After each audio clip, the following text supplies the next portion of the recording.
പൂജാമുറി എന്നത് വെറുമൊരു മുറിയല്ല, അതൊരു മാനസികമായ ഇടം കൂടിയാണ്. ഉടഞ്ഞ വിഗ്രഹങ്ങളോ കീറിയ ചിത്രങ്ങളോ പൂജാമുറിയിൽ പാടില്ല.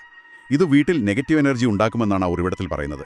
ഒരു വിഗ്രഹത്തിൽ ഒരു ഭംഗം വന്നാൽ അതൊരു അപൂർണതയുടെ പ്രതീകമായി മാറുകയാണ്. മനസ്സിലായി. അത് നമ്മുടെ ആരാധനയിലെ ശ്രദ്ധയെ മാറ്റും.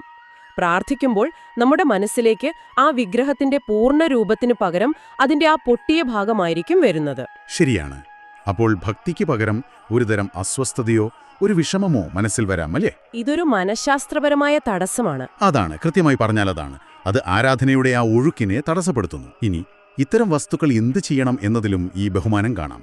ഒരു തുണിയിൽ പൊതിഞ്ഞ് ഒഴുകുന്ന ജലത്തിൽ സമർപ്പിക്കുന്നു. അടുത്ത നിർദ്ദേശം പഴയ പൂജാദ്രവ്യങ്ങളെക്കുറിച്ചാണ്. അതായത് കാലപ്പഴക്കം വന്ന, ചിലപ്പോൾ പ്രാണികളൊക്കെ വീണ കുങ്കുമം, ചന്ദനം, വിഭൂതി. അതെ, അതൊക്കെ ഒഴിവാക്കണമെന്ന് പറയുന്നു. തീർച്ചയായും.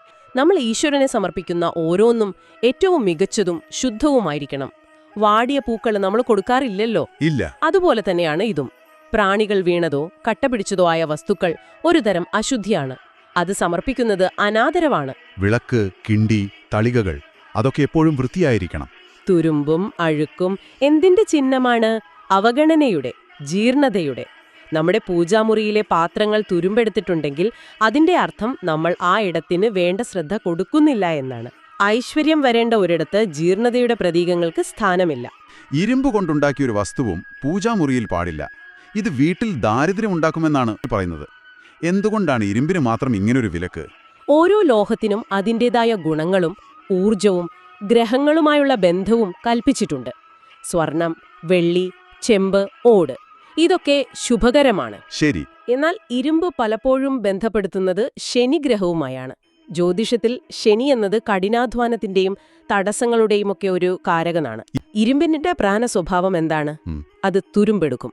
വളരെ വേഗത്തിൽ ജീർണത സംഭവിക്കും. ശരിയാണ്. പൂജാമുറി പോലൊരു സ്ഥലത്ത് ജീർണതയുടെ ആ പ്രതീകം ഒഴിവാക്കാൻ ശ്രമിക്കുന്നതാകാം ഒരു കാരണം. ഓരോ വസ്തുവിനും അതിൻ്റെതായ ഒരു വൈബ്രേഷൻ ഉണ്ടെന്നും അത് പൂജാമുറിയിലെ പോസിറ്റീവ് ഊർജവുമായി ചേരണമെന്നുമുള്ള ചിന്തയാണ് ഇതിനെല്ലാം പിന്നിൽ.